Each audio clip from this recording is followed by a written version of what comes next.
Há cadeiras vazias. Ora, boa tarde para todos que não conhecem. Eu sou o Carlos Tomás, estou bem deputado. Estou aqui apenas como entusiasta da aviação e dou as boas-vindas ao Dakota Golf número 9, os sistemas do Dakota e também a navegação no Dakota. Queria-vos apresentar o nosso painel, do qual contém uma pessoa, o Francisco Gião, está a chegar, vai falar sobre os sistemas. E temos o museu, vamos falar sobre o museu, se calhar. Este é a CEO da TAP, Executive da TAP Portugal, e temos o João Oliveira, que é, eu vou tentar dizer certo, que é chefe da Escola dos Controladores da Parceira Portuguesa. É claro, está no meu nome. E sem mais, vou já adiantar para vos falar um pouco mais da próxima daqui a pouco, mas para já sobre este tema. Depois o museu, por favor, com as palavras. Muito boa tarde a todos. Muito obrigado pela presença. João Oliveira, chefe da Escola de Modelos da Terceira. Muito bem-vindos a mais esta edição da Dakota Talks e aqui ao Museu do Alto. Todos os dias nós trabalhamos para manter viva a memória da aviação em Portugal e este evento não faz mais do que realmente levar-nos mais uma vez, a nona edição, numa viagem esse trajeto que foi a aviação. A pretexto, num muito bom pretexto, que é o avião que está aqui nas nossas costas, vamos falando de coisas e de histórias e de experiências que muito enriquecem o património comum da nossa aviação. Hoje sou particularmente feliz por estarmos a tratar de um assunto que me é bastante grave, que é a navegação, e para isso contamos com o chefe da Escola de Navegadores da Forcelos, o João Oliveira, que desde já agradeço a produção para a contribuição que pode prestar este evento. Muito obrigado, espero que gostem e que desfrutem mais esta edição. Muito obrigado. Senhor Presidente, já agora umas palavras que possa adiantar. Só mais uma vez dar os parabéns primeiro à organização da Força Aérea Portuguesa, pelo qual você tem toda essa parceria que nós temos feito. Eu acho que é extremamente importante. Precisamos continuar a desenvolver isso. E sempre nossos agradecimentos ao grupo de voluntários que tem sido liderado aqui pelo nosso comandante, Carlos Tomás Antado. E tenho certeza que essa será mais uma interessante, mais uma Dakota Talks interessante das muitas que nós já tivemos até agora. Eu, particularmente, estou bastante interessado nessa de navegação, porque acho que vou rever as minhas formas de navegar de antigamente. Quando não existia GPS, saía com uma folhinha ali, anotando a rodovia que passava, o rio que chegava, e coisa desse tipo. Mas fazia cálculo também. Então, essa era do DC-3 ali, que é tão jovem aqui, vai mostrar para nós, mas é a base da navegação. Eu não tenho dúvida de que todos nós vamos aproveitar bastante. Muito obrigado aí, todos e todos. Muito obrigado. Vou fazer só um pequeno resumo antes de passar a palavra para a aprendemos muito, esperamos nós, sobre a navegação, e não é para Castilha Alta, é simplesmente para Castilha.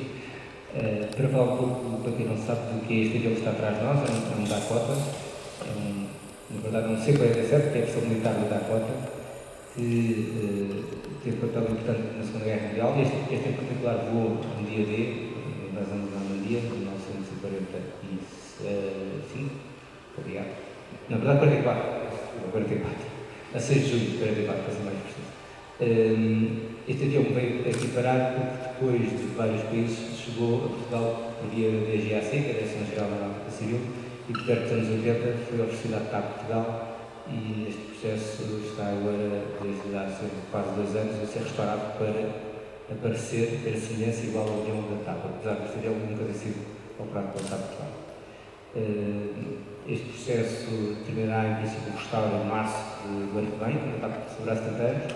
Estamos, se passo como uma reta final para chegar a essa época, e a Dava Talk é um dos episódios paralelos com o restauro para que nós possamos partilhar e ao mesmo tempo sabermos um pouco mais sobre esta operação, quer do avião, quer da época.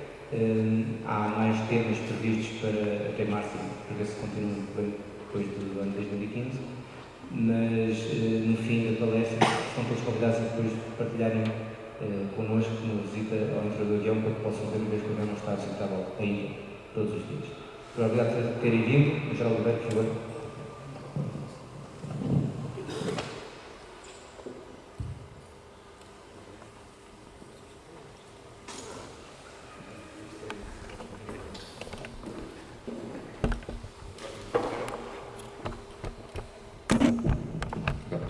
Muito boa tarde.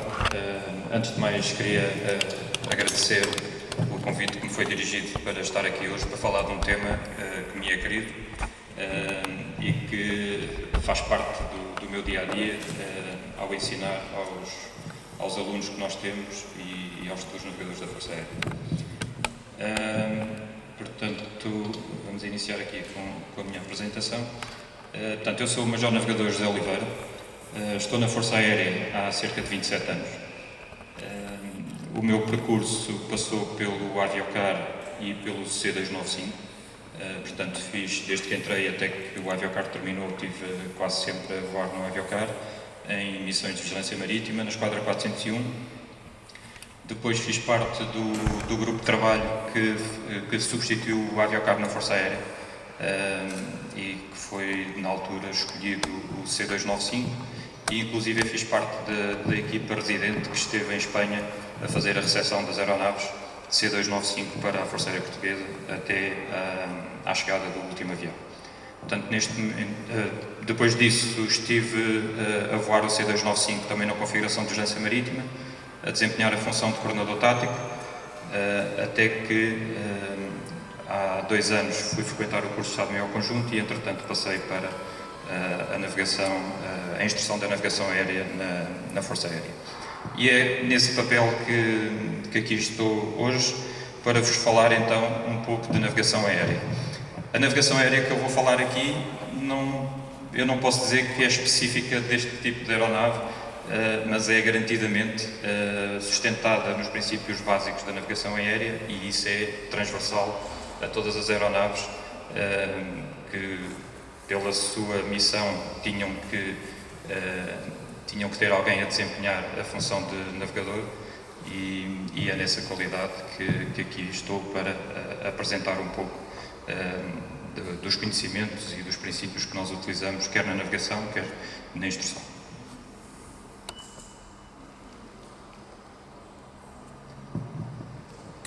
Este triângulo tão simples é o maior problema do navegador, é resolvê-lo. Há sempre, dentro deste triângulo, alguns dados que nós conhecemos e alguns dados que são uma incógnita. Essa incógnita é uma dor de cabeça que nós temos permanentemente quando estamos a voar e, como devem compreender, para a velocidade que as aeronaves voam, não só estas dos anos 40, 50, mas também as atuais que voam mais rápido, é sempre um problema e é um dos nossos princípios, é estarmos sempre, entre aspas, à frente da aeronave. É muito importante que o navegador não se deixe atrasar no seu trabalho, porque senão vai andar o voo todo a correr atrás da aeronave e isso não é bom princípio. Portanto, o que é que nós temos aqui? Temos um triângulo que é composto por 3 vetores, que nós designamos pelo vetor ar, pelo vetor terreno e pelo vetor vento. E o vento é a maior variável e como devem compreender a dinâmica da atmosfera, não deve haver 2 segundos seguidos em que este vetor esteja sossegado. Portanto, é muito complicado nós termos uma navegação precisa quando estamos a trabalhar, principalmente com as condições que se trabalhava nesta altura, com os instrumentos que estavam disponíveis. Portanto, como eu estava a dizer, temos 3 vetores. O vetor ar, que é composto pelo rumo da aeronave e pela velocidade ar verdadeira.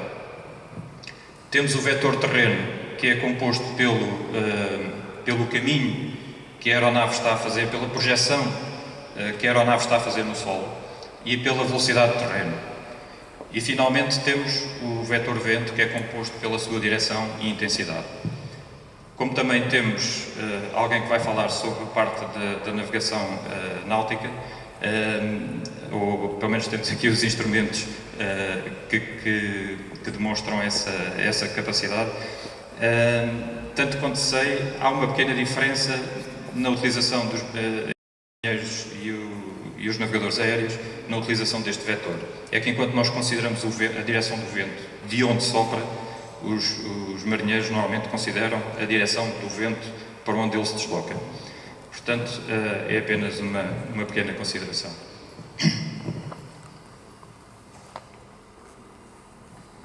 Portanto, no nosso trabalho, e como o nosso trabalho é sustentado através de traçado, é muito importante a simbologia que nós utilizamos. E para essa simbologia, apenas aqui uns pequenos exemplos, que são os mais importantes. Temos a posição estimada, que é um triângulo. Temos a posição mais provável, que é um quadrado. Uma posição terreno, que nós designamos por fixo, que é quando nós temos a certeza que aquela é mesmo naquele sítio que nós estamos. Temos a posição ar. Depois daqui a um bocado eu já esclareço um bocadinho melhor do que é que estamos a falar. Temos novamente um fixo, mas fixos obtidos através de linhas de posição que podem ser tanto de ajudas rádio como de leituras astronómicas.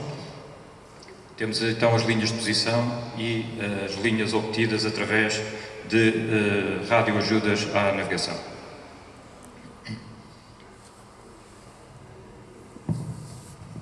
Portanto, para desempenhar a nossa função e para resolver aqueles problemas de que falei há pouco, do triângulo das velocidades, existem várias técnicas.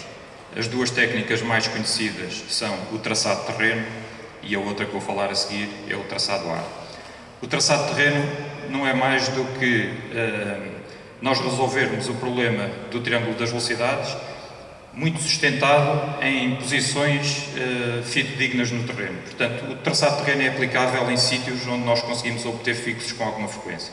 Portanto, normalmente em cima de terra, onde existem muitas referências, onde existem radioajudas à navegação e onde é fácil obter, ou é relativamente fácil obter, então, estas posições de terreno. Através do traçado terreno, portanto, nós conseguimos, ao olhar para uma carta que tenha sido utilizado o traçado terreno, conseguimos facilmente ver a projeção do trajeto que a aeronave fez projetada no solo. Faltou-me aqui referir um pequeno detalhe relativamente aos diversos tipos de velocidade que são usados neste trabalho.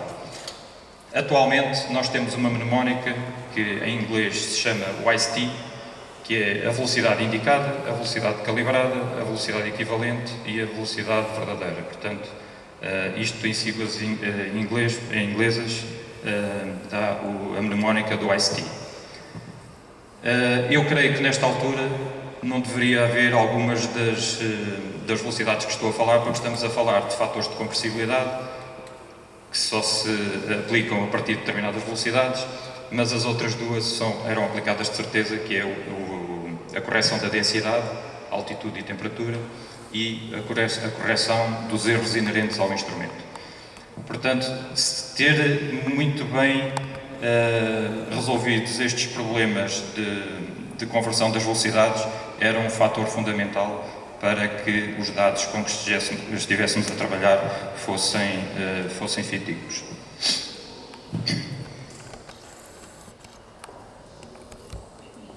Depois temos uma outra técnica, que é o traçado ar.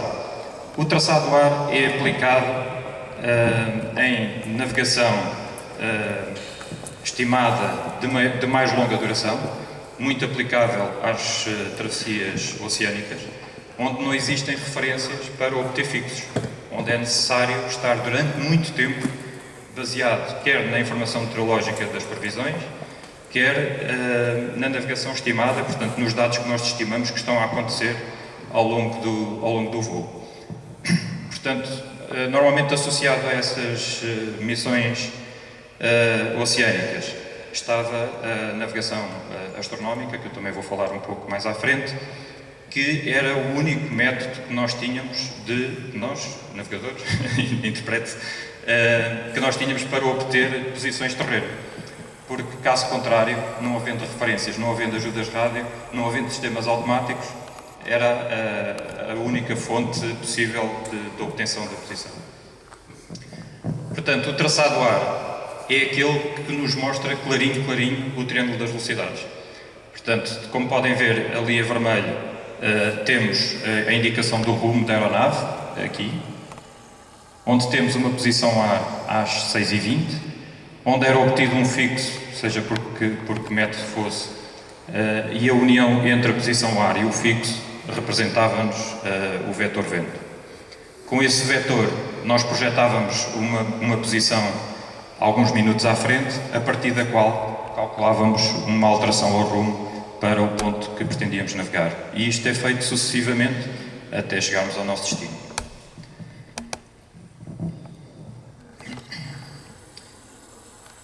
Associado a estas técnicas, ainda existem outras que nos permitem obter dados que, nesta altura, principalmente, eram muito difíceis de obter. Nomeadamente, fazer o cálculo do vento. Se não for possível determinar um fixo, torna-se muito difícil determinar o vento no local onde estamos a voar. Para isso existem várias técnicas, uma delas era e é, que ainda a utilizamos, que é a múltipla deriva. A múltipla deriva não é mais do que uma técnica em que nós fazemos variar o rumo da aeronave fazendo um triângulo em que voltamos 60 graus para um lado, 120 para o outro e novamente 60 para voltar ao rumo inicial, e onde lemos a deriva nos três rumos, e através desses três vetores, a interseção desses três vetores vai-nos dar a intensidade e a direção do vento. Mas mais uma vez surge um problema. Não tendo sistemas automáticos, onde é que nós vamos obter a deriva? A deriva era obtida através de um equipamento que eu tenho aí algumas fotografias que era utilizado em aeronaves parecidas com esta, não sei se exatamente nesta, que era o derivómetro. O derivómetro permitia não só calcular a deriva, mas também estimar a velocidade de terreno. E isso era fantástico para determinar o vento que estava a fazer-se sentir no local onde estávamos a voar. Com certeza.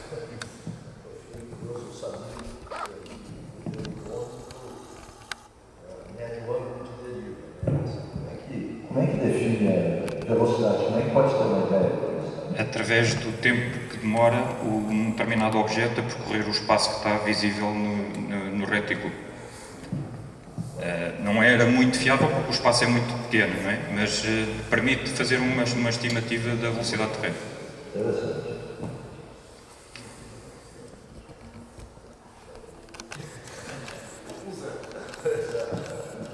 Associado a estas técnicas, há uma coisa que nós normalmente não falamos, porque é tão lógico e tão intrínseco que nós normalmente não falamos delas, mas eu vou falar porque acho que são extremamente importantes, que é a carta de traçado e é o seu registro. Hoje em dia, todos os sistemas automáticos fazem os logs e os desenhos e nós, mesmo nos GPS dos nossos carros, vamos a qualquer lado e fica o trajeto marcado e sabemos onde é que estivemos e que horas estivemos. É precisamente esse o objetivo do registro de navegação. Não só ajudar-nos no trabalho que estamos a fazer ao longo do voo, mas também ficar com um registro, como um histórico do que é que aconteceu naquele voo. E esse histórico já foi muito importante em várias circunstâncias. Investigações de acidentes, prova perante seguradoras que um determinado avião esteve naquele sítio a fazer aquela missão, nomeadamente relacionado com a busca e salvamento. Portanto, o registro de navegação foi durante algum tempo, e continua a ser, embora agora já mais vocacionado para os registros automáticos, um instrumento muito importante na parte da navegação.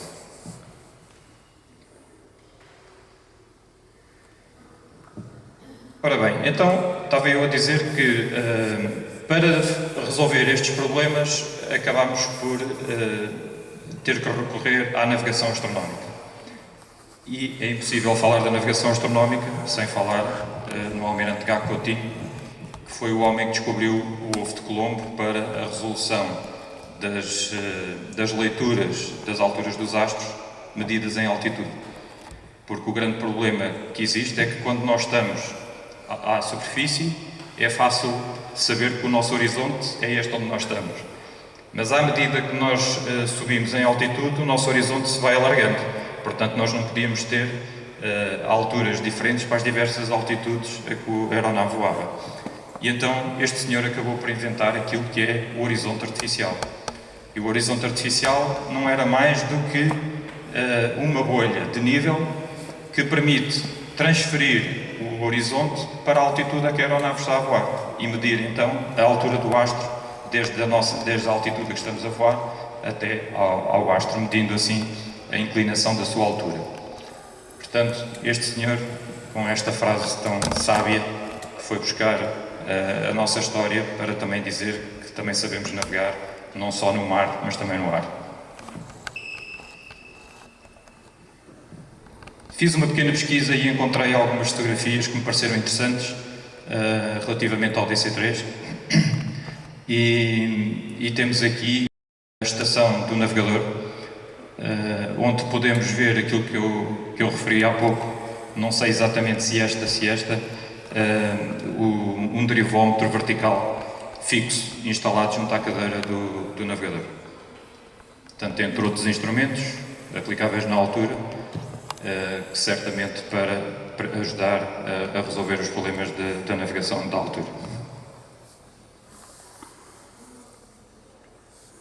Aqui uma imagem mais de detalhe, e aqui eu queria realçar um aspecto que até é visível daqui, que é, neste caso desta fotografia, os comentários que estavam associados chamavam-lhe um astrodome. Eu vou-lhe chamar apenas uma cúpula ou uma bolha, que era o que permitia fazer a observação astronómica ao longo do voo. Se olharem para o alto da zona do cockpit nesta aeronave, facilmente se vê ali a cúpula que era utilizada para fazer a observação aos astros e para fazer as medições das alturas dos astros que nós pretendíamos observar.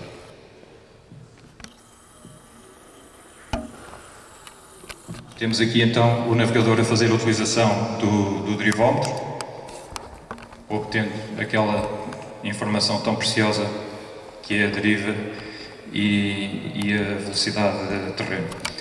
De qualquer maneira, mesmo tendo estes instrumentos, por vezes não era possível obter esses dados.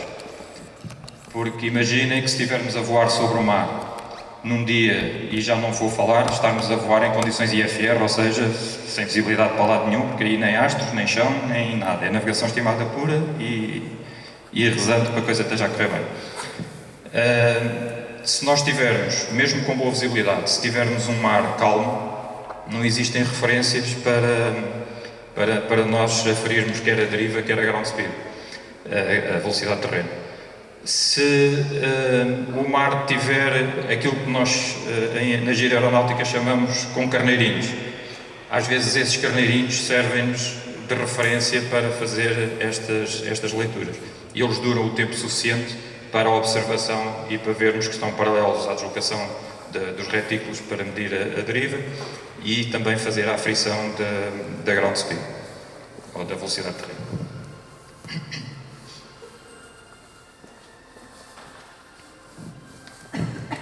Este instrumento que aqui está é um sextante aeronáutico.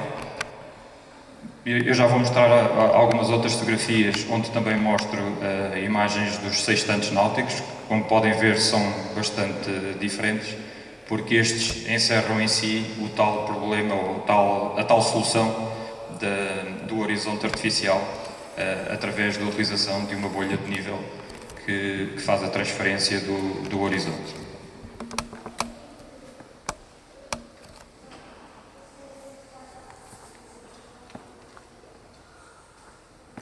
Portanto, aqui está uma série de sextantes, octantes e quadrantes da navegação náutica, e aqueles que se aplicam diretamente à navegação aeronáutica são este tipo de instrumentos com os quais eu e o Sr. Coronel Romão, penso eu que ele não deve estar para trás deste. Portanto, só utilizamos este que é designado pelo sextante periscópico, que era encaixado num mount montado no topo da aeronave e que permitia fazer as observações através do processo que já explicarei a seguir.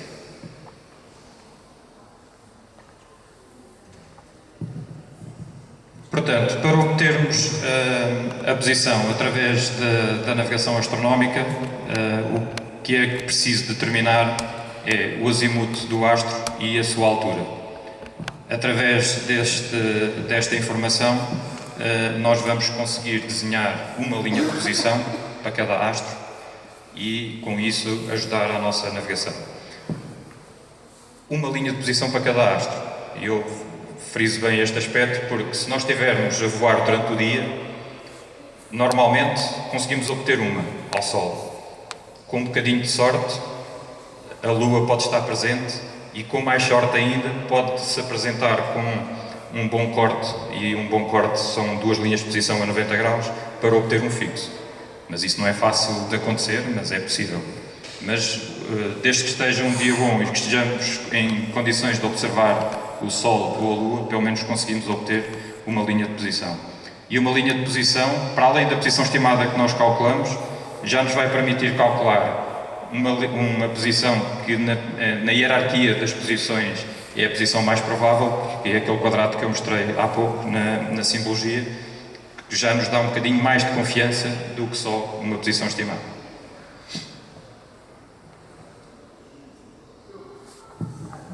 Portanto, para fazer a observação astronómica é necessário que o navegador faça previamente um cálculo baseado na sua posição estimada, onde ele diz: se eu estiver nesta posição, a esta hora, então os astros devem estar com esta disposição e com esta altura.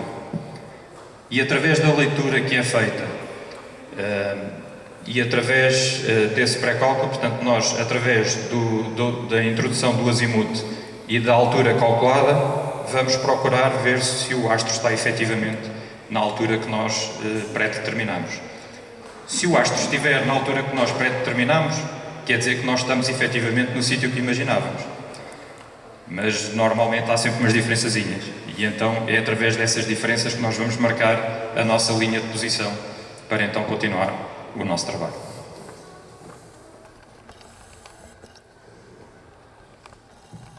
Portanto, isto aqui é um pouco da explicação de como se chega à direção para a qual nós devemos apontar o sextante e a altura que devemos introduzir na escala para, quando iniciarmos a observação, o astro esteja no nosso campo de visão. E há pouco, antes de começar, estava aqui em conversa a referir precisamente esse aspecto. Se este cálculo não for bem feito, basta que tenha um pequeno erro, nós nunca mais vamos encontrar o astro que estamos à procura. Porque o campo de visão de um sextante periscópico é um pequeno círculo no céu. Se ele não estiver bem feito, se nós não tivermos o astro exatamente no centro ou perto do centro do nosso campo de observação, mais vale deitar aquele pré-cálculo para o lixo, começar a fazer outro e reiniciar o processo de observação.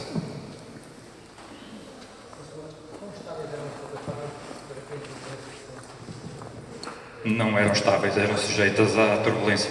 E isso era um aspecto que eu também referi há pouco, mesmo sem turbulência, e já considerando a utilização de pilotos automáticos, por muito estável que nós pensemos que um piloto automático é, ao fazer uma observação nós conseguimos verificar que existem movimentos cíclicos que fazem com que, mesmo se nós não mexermos em nada e tivermos o astro perfeitamente colimado, como nós costumamos dizer, que é centrar a bolha, o retículo e o astro, vamos notar que ele está constantemente a deslocar-se de um lado para o outro. E é um dos erros comuns no início, quando os alunos começavam, porque já não damos este módulo de navegação, quando começavam tinha-se muita tendência, ao fazer a leitura, de ir atrás do astro E aproveito essa deixa para contar um bocadinho de como é que era o processo de observação. O sextante periscópico tem um integrador de leituras e a observação tem a duração de 2 minutos, cada observação. E ao longo desses 2 minutos, e para aferir exatamente estes erros de turbulência, de movimentos cíclicos e essas coisas todas, ao longo desses 2 minutos, a preocupação é manter o astro colimado, portanto o astro, o retículo e a bolha, o mais centrados possível, sem entrar no erro de ir atrás deles. Ao fim desses 2 minutos, o próprio sextante tem uma cortina que fecha, como se fosse uma câmara fotográfica, portanto fecha o obturador e não deixa ver. Portanto, nesse momento o observador sabe que a leitura terminou. Nesse momento alinha nas escalas 2 linhas que lá estão e ele dá a altura média daqueles 2 minutos para aquele astro. E é com base nessa altura que nós vamos marcar a nossa linha de posição. A linha de posição não é mais do que aquele arco que ali está, que diz distância. E isto funciona de uma forma tão simples como isto. Se nós estivermos no ponto subestelar, ou seja, se eu estiver no ponto que tem exatamente a projeção do astro que eu estou a observar, não há dúvida que a minha leitura vai ser 90 graus. Portanto, se eu penso que estou aqui e o astro que eu estou a observar está exatamente à minha vertical, portanto, se eu ler 90 graus, quer dizer que eu estou exatamente ali. À medida que eu me vou afastando, as leituras vão sendo cada vez menores. Portanto, a altura vai baixando dos 90 graus. E é com base nessa diferença, eu usei aqui como referência o ponto subestelar e pode não ter sido o melhor exemplo por causa disto que eu vou explicar. Se eu imaginar que estou aqui nesta posição, a minha altura do astro vai ser um determinado valor. Se esse valor for mais alto do que aquilo que eu pensava que era, então quer dizer que eu estou mais próximo do que aquilo que eu pensava. Se a altura for menor, então quer dizer que eu estou mais afastada do que aquilo que eu pensava. E a diferença de alturas, em milhas, vai-me dar o quão afastado ou perto eu estou da posição que imaginava que estava. Portanto, e é através deste procedimento que nós marcamos uma linha de posição para cada observação de um astro.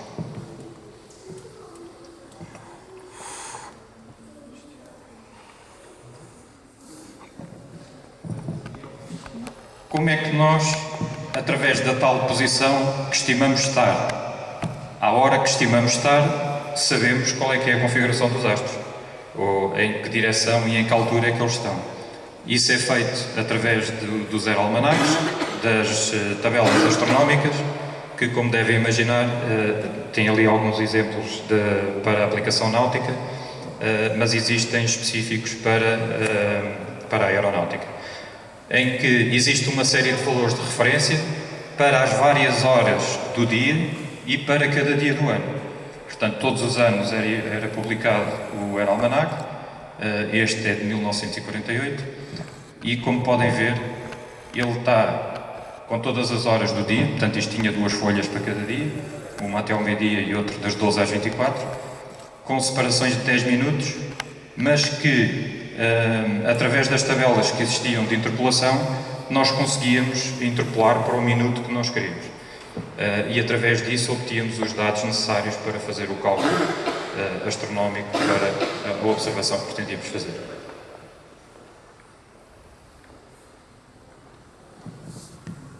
Aqui um exemplo de uma outra tabela, que era a tabela que tinha a altura dos astros, a sua direção e a sua declinação.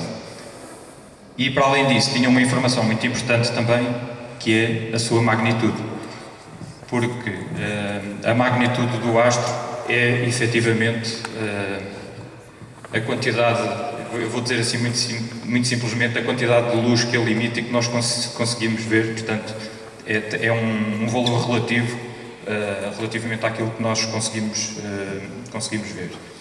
Obviamente, quanto maior for a magnitude E se nas imediações daquele astro não houver outro com uma magnitude idêntica, isso era fantástico para nós, porque quando no tal campo muito restrito de observação, ter ali algo que brilha mais que os outros era dizer sou eu, observa-me a mim.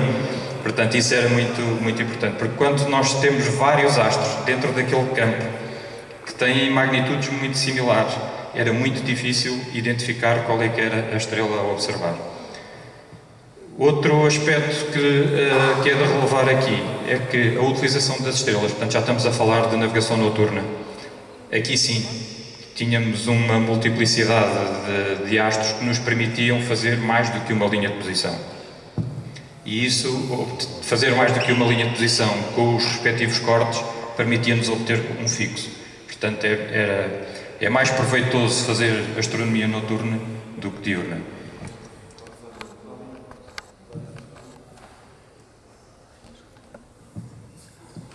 Eu tenho uma pergunta. Eu sei que na navegação astronômica náutica faz-se uma correção para refração da luz. Quando eu estou no avião também faz? Faz, sim, senhor. Posso falar um bocadinho sobre o tipo de correções que nós fazemos? São uma série delas. Eu aqui, através desta folha, embora esta seja mais antiga do que aquela que eu utilizei, ao preencher este formulário, nós percorríamos todas as correções que era necessário fazer. Portanto, para além da correção da refração, como estava a referir, existia também a correção da cúpula. Quando se utilizava uma cúpula, portanto, existia um valor específico para a correção de cada cúpula, e também a correção para o movimento relativo, porque os astros movem-se e o avião move-se. E era preciso entrar com o movimento dos astros e com o movimento do avião, e com a conjugação dos dois, aplicar uma correção do movimento relativo. E o movimento do astro é tanto mais elevada quanto maior for a sua altura, quanto menor for a sua altura. Portanto, e isto é fácil de nós observarmos, quando observamos o pôr do sol, desde que o sol toca o horizonte até desaparecer, é muito rápido. Portanto, o movimento aparente, o movimento relativo é muito rápido. E isso é um fator que nós entramos em linha de conta durante a observação também. Portanto, tanto quanto eu me lembro, para além da correção da Coriolis, da refração, da cúpula e do movimento relativo, eu creio que não está a faltar nenhum, mas é possível que me esteja a escapar algum. Não sei se respondi à sua pergunta.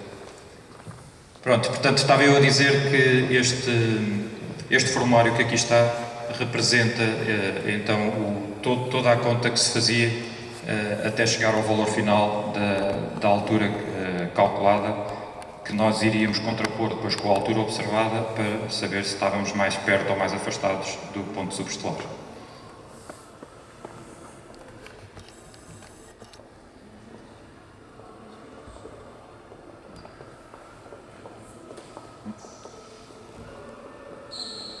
Portanto, através da observação do astro, como eu disse há pouco, portanto, o aspecto que nós temos no campo de visão é algo parecido com isto. Portanto, temos o campo de visão do sextante, temos a bolha, que representa o horizonte artificial, o astro e o retículo. Ao início, é preciso um bocadinho de treino para conseguir fazer com que estas três coisas estejam centradas. No chão, sentados numa cadeira, quanto mais no avião. Portanto, muitas horinhas nós passamos sentados ao sol, em frente ao hangar, com o sextante na mão, a tentar conseguir este procedimento que depois, mais tarde, iríamos fazê-lo no avião. Portanto, depois de fazer isto, obtém-se então a tal linha de posição, que está representada ali por aquele valor, para aquela linha. Portanto, nós tínhamos aqui a posição estimada obtida pelo método de traçado que fosse. Portanto, a navegação astronómica é compatível quer com o traçado ar, quer com o traçado terreno, e por várias técnicas que existem também em função do tempo, de há quanto tempo nós tínhamos obtido o último fixo, existem também técnicas para calcular a posição mais provável. Quanto mais tempo decorrer desde que nós conhecemos a última posição fidedigna, menos valor vai tendo a nossa posição estimada e mais valor vai tendo a linha de posição. Portanto, à medida que nós vamos andando em período de navegação estimada, a posição mais provável vai se aproximando mais da linha de posição e afastando-se da posição estimada.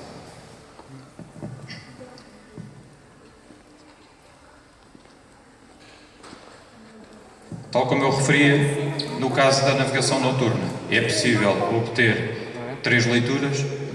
Portanto, como eu já disse, cada leitura demora 2 minutos. Nós normalmente tínhamos 1 minuto de intervalo entre cada leitura. Como temos que fazer a 3 astros, portanto são 2 minutos, mais 1, mais 2, mais 1, mais 2. E que demora a fazer uma observação para obter 3 linhas de posição e obter um fixo. Portanto, isto... fazer uma observação e ter as 3 linhas de posição a interceptarem-se num ponto ou num triângulo muito pequeno era a melhor coisa que podia acontecer em termos de navegação aérea.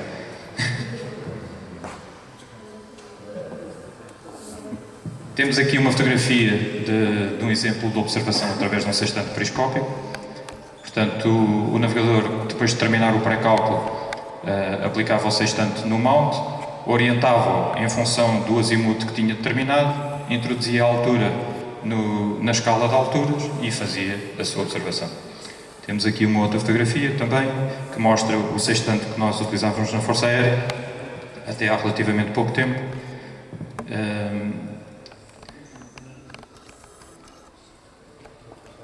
E com isto eu termino a parte da navegação astronómica e eu trazia aqui eu quase que diria que era um desafio para as pessoas um bocadinho menos novas. Não sei se alguém estará em condições de agarrar esse desafio, porque para mim é apenas algo que eu ouvi falar. Nunca o pratiquei, sei que se fazia, mas... e estamos a falar da navegação por linhas de pressão. A navegação por linhas de pressão, tanto quanto me foi dado a conhecer, era utilizada apenas em navegações de grandes distâncias e em que se ia aferindo qual é que era a variação da pressão atmosférica e com isso, conhecendo as análises de superfície, nós conseguíamos saber se nos estávamos a aproximar mais das depressões ou mais das altas pressões. E com isto nós sabíamos se, em função da rota, se nos estávamos a aproximar das altas pressões, queria dizer que nos estávamos a afastar para a direita da rota, se nos estivéssemos a aproximar de baixas pressões, neste caso para a esquerda da rota. Muito por alto é uma coisa destas, eu lançava este desafio a alguém que saiba um bocadinho mais sobre isto, mas se não houver, também ficamos encantados na mesma. E com isto eu termino a minha apresentação e agradeço a vossa atenção e estou disponível para qualquer esclarecimento que esteja ao meu alcance. Muito obrigado e boa tarde. Muito obrigado pela excelente apresentação. Ficam já os convidados a saber que podem observar um desses eventos no próprio Super Constellation, que é o que está por trás deste, já depois apresentado, e alguns desses instrumentos que estão lá para poderem observar. Aqui onde não está nenhum desses equipados, não está nenhum desses equipamentos ainda, porque estão a ser restaurados neste momento e vão estar mais à frente no futuro, está disponível para ver aqui. O que conhece essa espião, eu peço, por favor, de vir aqui à frente, chegou, vai falar um bocadinho dos sistemas da rota. Até porque o plano de espião vou apenas com ele, teve essa sorte. Posso pode aqui passar o microfone e o Dani Cabral, eu estou a ouvir.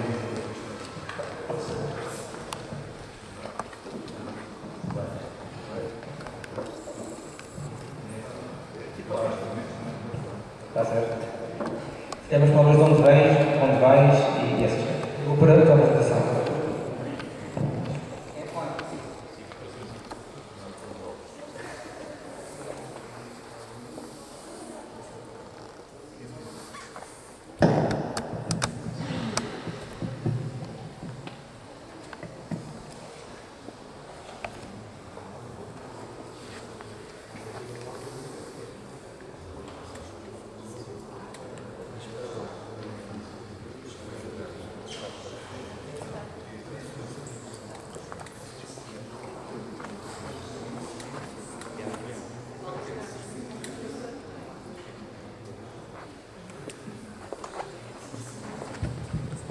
Então, muito boa tarde. O meu nome é Francisco Gião, sou piloto de linha aérea na TAP Air Portugal. Antes de entrar para a TAP, voava aviões deste tipo não, estes aviões. Voei 5 aviões diferentes e o último voo, antes de ingressar na TAP, foi feito num avião destes.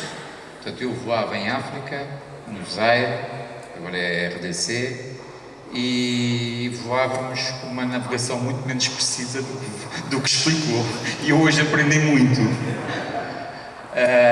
Em relação ao que foi dito, e é interessante até para mim, é que estes aviões já não tinham o navegador nessa altura. Portanto, nós voávamos o comandante, o copiloto, e voávamos carga e passageiros. Quando fazíamos carga, portanto, os assentos eram retirados. Eram todos C-47, que é este modelo que tem a porta de carga, porque há aviões destes já do fim da geração do DC-3 que só tinham uma porta, que era o DC-3C, que só tinha uma porta de passageiros. O avião que eu voei, comecei a voar este avião em 1982, era um avião que tinha vindo da América, tinha sido da Royal Air Force e que já estava civil a voar na Southwest African Airways, que é hoje a Namíbia. Foi adquirido e, portanto, na África do Sul naquela altura e, portanto, voámos para o Zaire e foi com esse. Esse avião veio para Lisboa, é interessante. Teve uns anos ali, cerca de 2 anos aqui em Tires, em Cascais, matrícula portuguesa. E hoje, infelizmente, está também, não digo isto, mas está dentro de um museu. Nós gostaríamos que ele estivesse a voar e é pena que os museus não tenham aviões a voar, como a Inglaterra. Foi, portanto, para o Museu do Ar em Milão a voar o ano passado. Foi adquirido pelo museu. Agora, falando um bocado, mas eu gostaria de só dizer, em relação àquilo que, e hoje aprendi muito, nós voávamos sem, portanto, navegador. Estes aviões já tinham, portanto, as ajudas rádios VOR e ADF, com as ajudas de rádio básicas. O equipamento do avião era o de origem. E depois usávamos estas cartinhas para navegação à vista e quando não víamos, estávamos a voar em MC, era navegação estimada. Era assim que fazíamos. Isto eram cartas que nos serviam. Inclusive, eu hoje não trouxe a pasta porque ela estava velha demais, mas trouxe. Eram as cartas que eu usava, lá no Zaire, e era assim que voávamos. Mas, em geral, chegávamos ao destino. Chegávamos ao destino. Correu bem. Mas era, ainda hoje, e tem piada que eu hoje cheguei de um voo na TAP Moçambique e passei à vertical do Lubumbashi, que está aqui a carta, que era a minha base o meu pai também é piloto da Força Aérea e voou comigo também no DC-3 no Zaire. Já estava era assim. Diga. Sim, às vezes passávamos. É a navegação estimada. Eu posso-vos contar uma história, voávamos muito as minas portanto, Lubumbashi, era a antiga Elizabethville, que era o Katanga antigamente, e era o coração do Zaire em minas, ainda hoje, quer dizer, aquilo tinha as minas de cobre e tudo. E nós voávamos muito, eles alugavam-nos o avião, voávamos para as minas e um dia, aí tinha um engenheiro que era o diretor, um belga, ele era conhecido por ser muito chato. E então eles tinham várias minas e aquilo era navegação, descolávamos de uma, íamos para a outra e a estação seca, naquela região do Zaire, há muita bruma, e depois fazem muitas queimadas. E voávamos para distâncias de 1 hora, o avião não voava muito alto, a altitude era um planalto, portanto o chão era a 4.500 pés e subíamos 6, 7 mil pés e ele levava a sua equipa lá dentro e a certa altura para encontrar uma das pistas foi assim, passámos em cima, andávamos ali à procura e quando já estávamos na final, que ele já estava descansado, vem para o cockpit e diz-me assim, comandante, para a próxima siga a estrada. Eu fiquei assim, eu disse assim, olha, não se importa de sentar, diz-me assim. Eu disse, eu tenho que lhe dizer alguma coisa. E então, normalmente, o copiloto ia abrir a porta, antes, quando a gente, depois no estacionamento, eu disse, não, hoje sou eu que vou abrir a porta, e passei por ele e disse, chamava-se Caias, sou engenheiro, à tarde, quando regressarmos, eu vou sentar no seu lugar e o senhor vem no meu. Claro que ele mandou vir, eles tinham um jato, mandou vir o jato dele, não foi comigo. Mas eu também não sabia o que é que havia de fazer, não é? Eu estava preocupado com o que é que iria fazer à tarde. Mas foi assim. Bem, este avião, ainda, há cerca de 1000 ainda que voam no mundo inteiro, e ele voa hoje porque os sistemas eram muito simples. Isto é um avião já de uma certa envergadura, mas que é um avião simples e tem poucos sistemas. Nós hoje vamos tentar, e para não ser muito longo, tens que me dar uma ajuda. Tens que me dar uma ajuda. Sim. Portanto, é um avião extremamente simples, robusto, mas uma das coisas que, e até para um piloto, que foi muito agradável de voar, era um avião lento, faz cerca de 300 km por hora de cruzeiro, com boa autonomia, 800 galões, cerca de 3.000 e tal litros, ele gastava cerca de 350 litros hora, e tínhamos uma ótima autonomia. O último voo, portanto, que eu fiz antes de entrar para a TAP, isto também é uma história, mas é engraçado, eu conto isto muitas vezes, portanto, eu já estava em Kinshasa, e os aviões pequenos, mais pequenos, digamos executivos, não estava nenhum disponível, e o presidente Mobutu estava em Badolit, que é na fronteira dos instrumentos de origem.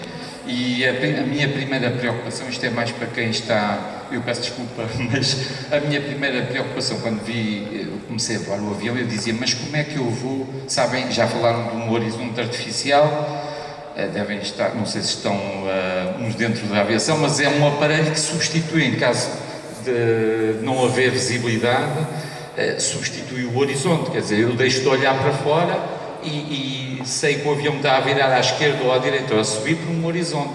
Agora, este avião e o horizonte também tem uma atitude, quer dizer, hoje em dia, num avião moderno, nós, à descolagem, rodamos o avião para 12 ou 15 graus em relação ao horizonte. Este avião, por e simplesmente, não faz isso. A variação era de 3 ou 4 graus. Portanto, a gente puxava e depois tínhamos, se tivéssemos que entrar logo em voo por instrumentos, era velocidade, variómetro e manter as asas. A gente pelo horizonte via que voltava à direita, mas não tínhamos atitude, porque aquilo era, e eu também, quando disse assim, o horizonte era muito grande, eu disse, mas, e não tinha sequer os graus, eu disse assim, mas como é que eu vou puxar isto para 2 graus? Mas realmente o avião, estes aviões, a aerodinâmica deles, se lembram, às vezes vê-se na televisão, quando descolam, sobem e descem quase sempre na mesma atitude. Bom, mas portanto tinham um painel de instrumentos, eu agora não vou entrar em pormenores, mas essencialmente isto era um piloto automático que nunca, na altura em que eu voei, nunca funcionava. Era pneumático, tinha que ser drenado, já não sei como é que se diz, não, purgado.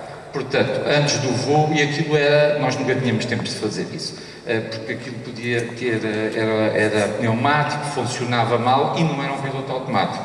A única coisa que fazia, quando chegávamos a cruzeiro, ele estabilizava, depois tinha uns botõezinhos aqui que nós, se ele começava a descer, a gente punha ali e passávamos o voo inteiro nisto. Era melhor desligar, que o avião é extremamente estável, desligávamos, punhamos a mão em cima do manche, já estava, aquilo até era melhor do que o piloto automático. Este piloto automático realmente não era um verdadeiro piloto automático. E depois tinham já os instrumentos todos para voar. Este avião já estava equipado para voar, como nós dizemos, instrumentos, portanto, sem visibilidade. Foi um avião que durante a guerra, portanto, fez muitas missões e civilmente depois serviu a muitas companhias, inclusivamente a TAP. Portanto, já era um avião comercial, mas os instrumentos eram os instrumentos básicos de voo, que é o variômetro, o altímetro, todos os aviões tinham, o horizonte, aquele tal horizonte que me preocupava a mim, e depois tinha os instrumentos dos motores, mas eu acho que aqui mais à frente há uma, aqui vê-se melhor. Portanto, isto é o que eu chamo, isto era o piloto automático, portanto tinha uma parte de gyro e outra parte do horizonte, era um horizonte parecido com o horizonte que o comandante tinha aqui, este até já me parece mais moderno do que aquele que eu voei, e a parte de copiloto, naquela altura, tinha pouca coisa. O copiloto, se ele queria, tinha que usar o horizonte do central. Para voar instrumentos, tinha que usar. E ele tinha os instrumentos do motor em frente. Portanto, era só o comandante que tinha todos os instrumentos de navegação. Isto são instrumentos motores, todos os instrumentos de navegação estavam aqui. Portanto, o copiloto, para voar instrumentos, teria que voar só por este horizonte e por este gyro, e tinha a bússola aqui ao meio. Não tinha direito a mais nada. É verdade. Naquela altura os aviões não estavam mas este avião, atenção, que na Força Aérea, e mesmo civilmente depois, estava certificado para um piloto e um radiotelegrafista. Depois, civilmente, tinha que ser 2 pilotos, mas era... Claro que na parte civil dos aviões modernos depois tinham à direita, mas nós voávamos os aviões de origem. Eu não sei qual é o timing para isto. O que os senhores quiserem, porque... Mas... sim, mas como digo, o avião era muito simples nos sistemas, por isso ele ainda voa muito fiável. Os problemas que eu tive, mas isso eram derivados, eram nos motores, que eram excepcionais, motores Pratt Whitney, radiais com 14 cilindros, 2 estrelas de 7, 1200 cavalos, mas o problema é que nós estamos a falar de motores que tinham 40 anos e que tinham revisões em cima de revisões e pronto, e eram aviões que normalmente tínhamos sempre uma fuga de óleo, uma pequena fuga de óleo, que os passageiros ficavam preocupados e vinham-nos sempre dizer, porque a fuga de óleo, o óleo escorria do motor e depois saíam uns pingos aqui, os passageiros que estavam aqui vinham-nos sempre preocupados e a gente dizia, mas o fio é assim completo, então está bom. Quer dizer, se não tivesse fio a correr, que os depósitos, cada depósito era de óleo, tinha 100 litros por motor de óleo, diga? É verdade. Não, mas o consumo normal era de cerca de 2,5 litros à hora. Sim. Mas era normal. Portanto, isto já tinham bastantes fugas, nós andávamos sempre com as camisas brancas manchadas, passávamos por baixo do motor, já tínhamos a camisa, e eu voei muitas vezes com um mecânico que também era português, que foi o meu pai,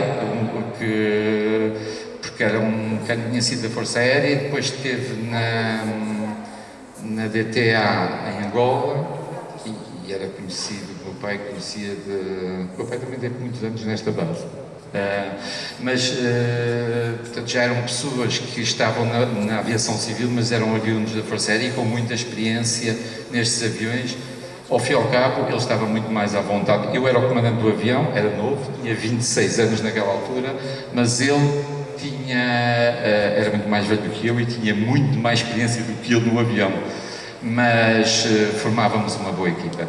Agora, o sistema de combustível, o avião tem 2 depósitos de cada lado, de 204 galões cada depósito. Isto não é jet, este avião estes motores, é um motor combustão, portanto consomem combustível que nós chamamos avgás, é um combustível com mais octanas e que hoje até custa muito caro, não é? Vão operar um avião destes, hoje a gastar cerca de 400 litros hora, acho que o combustível de avgás é à volta de 2 euros, portanto isto só em combustível são 800 euros por hora só de combustível, e o óleo também é caro. Portanto, ele tinha 4 depósitos, isto está aqui um diagrama, mas era muito fácil. Eu acho que poderíamos passar, era para a parte, 4 depósitos, tinha um crossfeed, portanto Portanto, nós podíamos, se o motor por acaso parasse, podíamos transferir de uma asa para a outra, e os depósitos, como veem, a asa sai aqui, esta asa, se for desmontada, sai aqui, os depósitos estão aqui dentro, são estruturais, e não há depósitos nas asas, portanto, estão todos aqui, estão nesta parte. Esta asa tem os parafusos todos à volta e sai, o que há dentro da asa são cabos para os comandos de voo. Os comandos de voo, eu vou passando assim que é mais interativo. Os comandos de voo é como se conduzirem um carro sem direção assistida. E, portanto, são duros, tornam-se, mas é agradável, muito agradável. A primeira vez a gente fica assustado porque com a turbulência o avião põe uma asa em baixo e nós começamos a pôr para o outro lado e ele não reage muito depressa, mas é muito estável. E então, mas é um avião mesmo em mau tempo, é uma plataforma. Nós, dentro de trovoadas, às vezes punhamos o trem em baixo, porque os cilindros estão muito expostos e quando havia ao gelo tinham problemas de arrefecimento, e o trem em baixo permitia-nos manter a mesma velocidade com mais potência nos motores portanto, era um dos procedimentos que fazíamos, mas mesmo assim em África usávamos esse procedimento.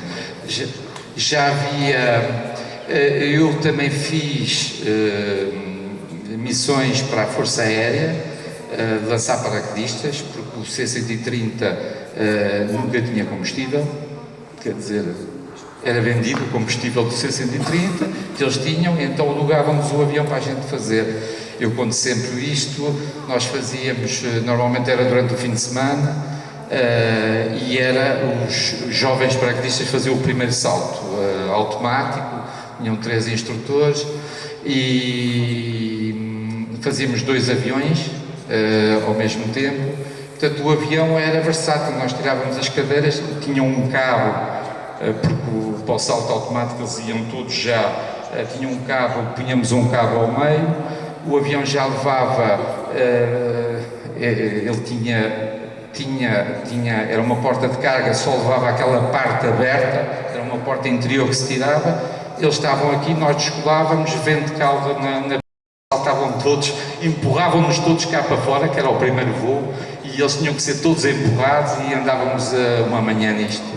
Mas era um avião extremamente versátil. Eu posso vos dizer que em 86 fui voar para uma zona de diamantes e o comércio de diamantes foi autorizado.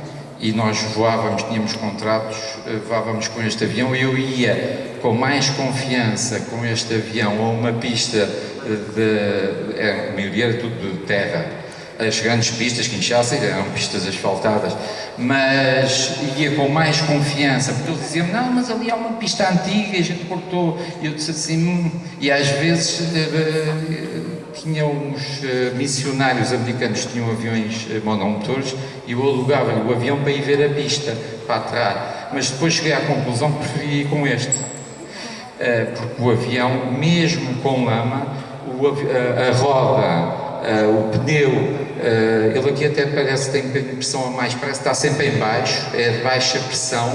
Ele mesmo que enterrasse um bocadinho, nunca enterrava demais, era um avião. E depois é um avião que nós usávamos um método que era com descolagens de pistas com muita lama, que era, começávamos a rodar, quer dizer, à descolagem, punhamos a potência e quando o avião atingia cerca de 30 nós, uma velocidade de 58 km/h, punhamos um ponto de flaps e sentíamos o avião levantar um bocadinho, mantínhamos ali um bocadinho, quando ele logo saía do chão, mantínhamos paralelo à pista, trem em cima e depois começávamos a subir e este avião era formidável, não há dúvida nenhuma que há poucos aviões, ele foi transformado mais tarde, até a Força Aérea da África do Sul tinha estes aviões com turbinas,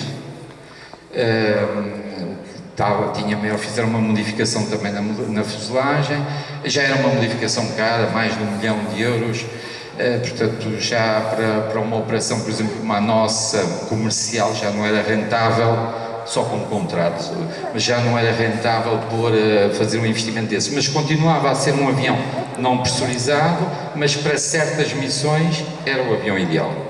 Era o avião. Ainda hoje eu acho que serviria para muitas missões. Portanto, o sistema de combustível era muito simples, tinha 2 depósitos por asa, 800 galões, nós fazíamos mais ou menos o avião carregado 3 toneladas a bordo, contávamos que ele gastava 100 galões, fazíamos as contas assim, com uma tonelada e meia ele ia para os 90 galões, regra geral dizíamos que o avião tinha 8 horas de autonomia com algumas reservas. Claro, 8 horas, eu posso dizer também, o avião que estava em Lisboa, portanto foi aquilo que voei no Zaire, eu tinha chegado a um voo na TAP de Abidjan, trouxemos no dia anterior de Cascais para Lisboa e depois levei o voo para a Itália, para Perugia, e fizemos 7 horas de voo para chegar lá, 7 horas de voo, e eu lembro-me que eles de Lisboa, o controle da radar, a torre vemos, mas o controle radar depois já não nos veia, ele dizia, autorizou-me para nível 100, que era o máximo, digamos, 100, o avião não é pressurizado, mas leva tempo a subir, cerca de meia hora, 30 minutos, e estávamos carregados, eu levava 2 motores dentro, 2 motores do avião, que são pesados e mais carga, mas todos me diziam, então, mas o avião não sobe? Eu disse, não, eu dizia, mas isto é um DC-13, então eles ficavam, depois olhavam lá para o plano de voo, que viam mesmo que era um DC-13 e tivemos uma recepção ótima em Perugia, porque chegámos lá num dia de um festival aéreo e havia a Força Aérea Italiana que nos recebeu, que ajudou, e foi o que é pena de não poderem continuar a voar, não podemos manter o avião a voar. Mas pronto, o sistema é simples, de combustível. Se quiseres, queres-me ajudar aqui para lá qual é o sistema de... Sim, o hidráulico era o sistema mais, digamos, mais sofisticado no avião, mas ao fim e ao cabo, o que é que era hidráulico neste avião? Era o trem de aterragem, portanto, ele subia e descia hidraulicamente. Tínhamos os call flaps, que são... Isso houve modificações neste avião, não sei se ele ali se vê os capôs. Vê-se aqui, os call flaps é isto, é para a refrigeração são este mecanismo aqui, que isto são os capôs do motor, e estas partes abrem ou fecham para arrefecer o motor ou para... em África havia modificações desses aviões, portanto os call flaps estavam do lado do copiloto, eram dois manípulos aqui à direita, e este avião era tudo simples, aberto, fechado, e como é que era mais aberto ou mais fechado? Abria-se a torneira, a pressão hidráulica passava, começava a abrir, fecha-se, e era a olho, porque a gente víamos aquilo, era sempre a olho que fazíamos aquilo. Não, eles tinham uma posição que era o trail, para descolagem. Trail, eles ficavam à descolagem, à medida que a velocidade aumentava, eles fechavam. Era como se tivessem uma mola, era o trail. Mas depois em voo, era fixo fechado, e para a aterragem, nós abríamos todos, ficava fixo. Portanto, o sistema hidráulico era call flaps e o trem. Tinha um acumulador que era, é isto aqui, mas se calhar era mais interessante, em vez de vermos aqui em esquema, de vermos no cockpit, que nos dava algumas dores de cabeça de vez em quando. O acumulador tinha um depósito que estava atrás do cockpit, portanto aquilo estava tudo ali Deixa-me cá ver. Acho que aqui não se vê. Pronto, isto aqui já era simples. Isto era um tubo, outro tubo, isto era vidro.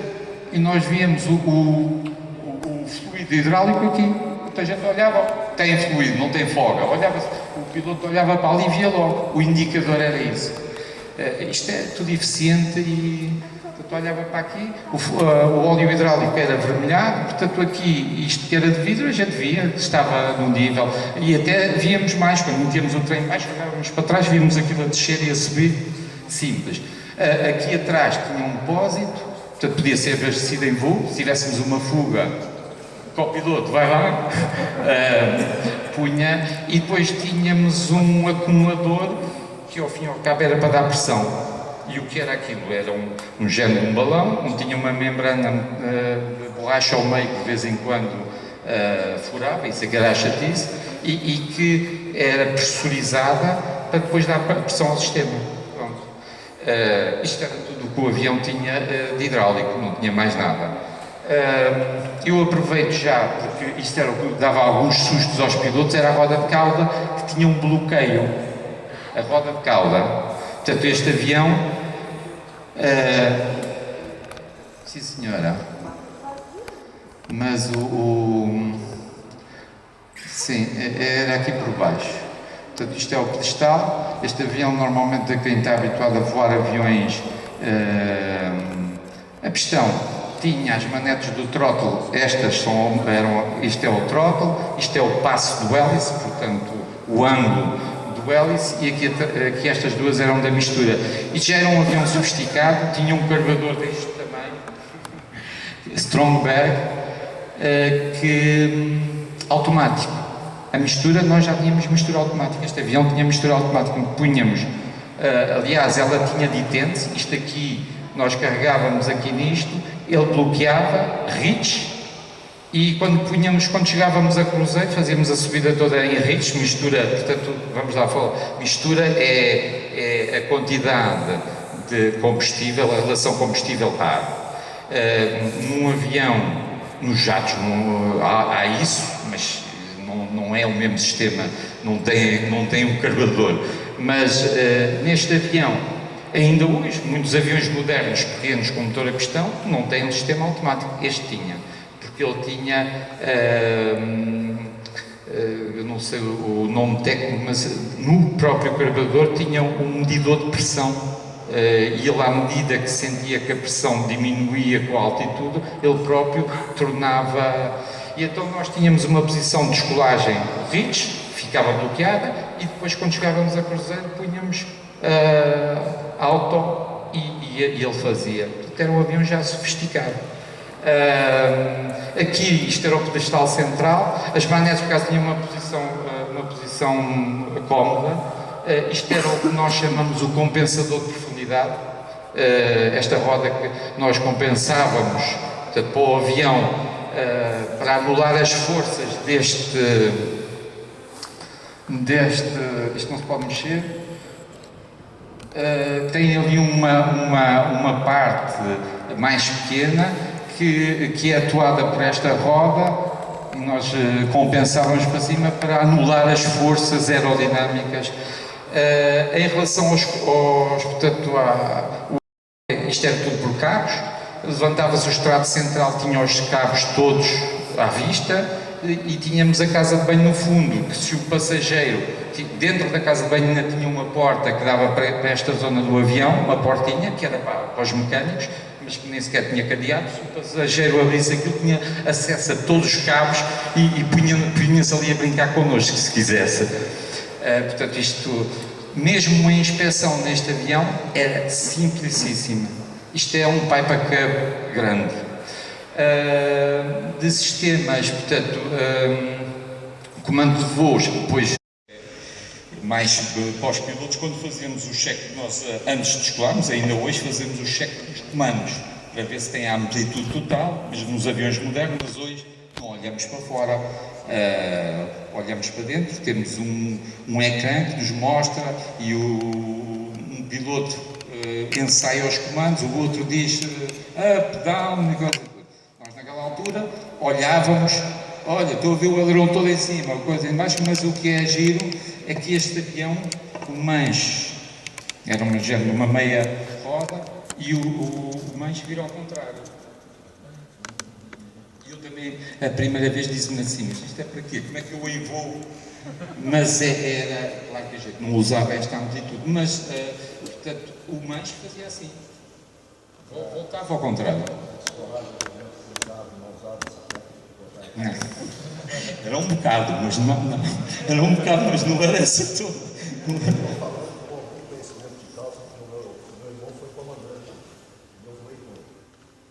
Sim, senhor. Não, mas este avião, digamos, no início da descolagem, quanto menos velocidade tem, mais deflexão também precisa de... Eu tenho... É para criar uma rasca adicional para... Justamente. Quando saía do chão, Tirava logo. Eu tinha convidado o meu cunhado, que também é piloto, não é na TAP, mas é piloto da Aeroatlântico, que também voava comigo o avião. Eles têm umas histórias mais giras, que eu estava cá na TAP e eles não voavam no avião e eu fui largar um deles, são 2 irmãos, fui largar um deles para ser comandante. Eu tinha uma semana de férias e depois a logística de chegar a Lubumbashi não era fácil, porque nós tínhamos voos na altura para Kinshasa, mas depois, para chegar a Lubumbashi, tínhamos que andar à boleia, e então eu tinha uma semana, mas só estava um, e dei a instrução a um, e ele ficou largado, e o outro, mas um vive em Portugal, o outro vive em Itália, eles são italianos, e então eu dizia assim, olha, mas tu é que és bom quando me convidas para vir aqui, vem contar as tuas histórias, que ele teve uma aventura. E ele diz-me assim, sabe como é que são as histórias de família? Ele disse assim, o meu irmão é um chato. Sabes como é que ele me largou no avião? Fiz um voo e disse assim, estás largado. E a primeira aterragem parecia um canguru. Este avião aterra bem, mas como tem a roda de cauda, não tem, é fácil. Mas as pessoas ficam a pensar que isto tem uma técnica diferente, mas ao fim e ao cabo é a mesma técnica. Mas o que é certo é que este avião depois se toca uma vez duro, ele tem muita sustentação, vai para lá outra vez, depois vem outra vez, depois vai ali e nunca mais anda ali, nunca mais. Bom, o que eu também queria falar da roda de cauda, ele dizia-me, a história dele é que o primeiro voo, hoje em dia, os passageiros, o primeiro voo comercial que ele tinha feito 1 hora de voo neste avião. 1 hora de voo. Bom, mas e então a técnica de descolagem neste avião era punhamos a potência e empurrávamos o manche para a frente. Porquê? Porque para usarmos menos pista precisávamos que ele levantasse a cauda e para ter efetividade a cauda, para ela levantar já tinha que ter algum fluxo do ar, tinha que ter aerodinâmica, então empurrávamos, ele tinha uma história, a única coisa que o meu irmão disse foi para empurrar isto para a frente, e eu já andava a empurrar isto há tanto tempo e não percebia porquê, mas realmente é isso, empurrava-se, mas tinha que se mesmo empurrar, porque ele estava compensado com uma posição neutral e fazia força, porquê? Porque é grande a superfície, é grande, esta aqui é metálica, mas não é verdadeira, porque as superfícies, isto aqui, pois, mas a do DC-3 é tela. Todos os ailerons, todos os comandos para serem mais leves eram de tela. Mas mesmo assim, apesar de porque tu tinhas que levantar isto com o manche. E aquilo ele dizia, mas porquê é que eu tenho que andar sempre a empurrar isto para a frente? Claro que à medida que o avião ganhava velocidade, e então ele levantando a asa, o ângulo de ataque, levantando a cauda, o ângulo de ataque mudava um bocadinho, portanto ele ficava já numa posição, ficava com direito e com esta roda toda no ar e depois descolava, não descolava assim, descolava assim. Mas esta roda de cauda não tinha controle, portanto, e nós, e aí está o vento cruzado, muitos pilotos tinham um bloqueio, nós naquele pedestal central, mas não se vê bem, tinha uma manete que bloqueava e ela na posição, nós tínhamos que passar, estávamos no chão, a taxiar, a roda ia virando, não é? Era sempre com um travão diferencial, com um bocadinho mais de motor, o avião, e quando alinhávamos com a pista, bloqueávamos e tinha um pino, uma mola, e a gente sentia que a roda bloqueava e ficava ali. Porquê? Porque com vento cruzado, como não tem, se esta roda não tivesse bloqueada, era muito fácil, metia-se o motor e o avião ou ia para a esquerda ou ia para a direita e andava ali o piloto aflito na pista. Bom, mas isto era sempre a mesma coisa. Quem esquecia disto à aterragem, à descolagem, depois tinha problemas. Eu vi um avião que estava em Amsterdão para descolagem, na TAP, e vi um avião da Suíça, que é de uma companhia suíça que usa DC-3, e eles estavam a aterrar em Amsterdão. Eu estava a olhar para o avião e a aterragem, eu disse logo, esqueceu-se da roda de cauda, saiu. A pista é muito larga e tem erva, saiu diretamente para a erva, depois andou outra vez, o controle até perguntou, mas tem algum problema? Disse, não, já está tudo sob controle. Com vento cruzado, não bloqueando a roda de cauda, depois quando apoia a roda de cauda no chão, o avião começa ali. Mas, portanto, os sistemas eram simples, o hidráulico, os sistemas de comando de voos eram todos por cabos, os travões. Os aviões mais modernos já tinham uma transformação, tinham travões disco e bons, os outros ainda eram de calços, não travava muito bem, mas também não precisava, ele aterrava. A velocidade de aproximação deste avião era de cerca de carregada, fazíamos a aproximação a 80 nós, isto dá 140 km por hora e podíamos tocar a 100, 110 à vontade. O problema à aterragem era sempre o mesmo, tem muita sustentação. Este avião, os flaps dão mais sustentação ao avião. Este avião, os flaps chegavam até à barriga do avião, quer dizer, os flaps deste avião estão aqui por baixo todos. Estão retirados agora. Pois, eu sei, mas quer dizer, normalmente, se virem nos aviões modernos, que têm outros sistemas mais sofisticados, mas os flaps só estão aqui. Este tinha, mesmo na parte de baixo do avião, tinha flaps, quer dizer que ele tinha tanta sustentação que o peso não passava para as rodas e então derrapava. Portanto, a técnica era tirar os flaps logo que aterrávamos. Mas, digamos, de sistemas, eu não tenho muito mais a dizer, porque os sistemas deste avião eram muito, não digo primários, mas eram os muito simples. Era um avião muito robusto, simples, e agora posso dizer que eu sou major que eu tinha um problema, que aqueles aviões retirámos, para não haver drag, retirámos aquilo, e quando havia muita chuva metia água por ali, estava sempre a dizer aos mecânicos, isto não pode ser, está sempre a meter água por ali, mas acho que dos sistemas não há mais nada a dizer e pronto, agradecer-vos a vossa atenção aqui pelas histórias do DC-3. Muito obrigado.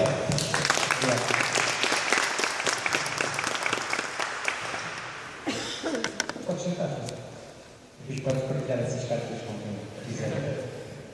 Estamos a chegar ao fim, para vos dizer, antes de nada, obrigado pela vossa presença. Ponto número 2, há outra data local marcada para o fim deste ano, em dezembro, 15, obrigado. 13 19 sábado, tem mais 15 horas aqui, é sobre o restauro desse avião. Vamos fazer uma abordagem de como é que começou esta história e como é que daqui a um mês estamos, uma vez que era previsto para terminar esta história em março do ano que vem, quando está a fazer 70 anos. Então é um apanhado para vos darmos o estado de algumas coisas antes de as trabalharmos e já estamos a ajudar a trabalhar nessas mesmas partes. Para o ano que vem, mais data de Fox, depois disso vamos falar mais à frente. Vou dizer tudo isto sobre estes restaurantes, projetos em www.vintageaeropunt.org, agora também no facebook.com/vintageaeropunt, muito fácil. E fiquem atentos para qualquer informação que possa surgir no nosso projeto. Finalmente, hoje quero só pedir o ritual, quero falar palmas para os nossos voluntários, que estão aqui alguns, e que sem eles nada disso era possível. E depois, finalmente, para a oportunidade de entrar com estes voluntários e visitar o avião dentro de minutos, assim que colocar aquela escada que está lá atrás, aqui à porta do avião. Mais uma vez, obrigado pela vossa presença, obrigado ao Museu pela boas-vindas, como sempre, e à tarde pelo teu cuidado, não sei se querem dizer mais alguma coisa.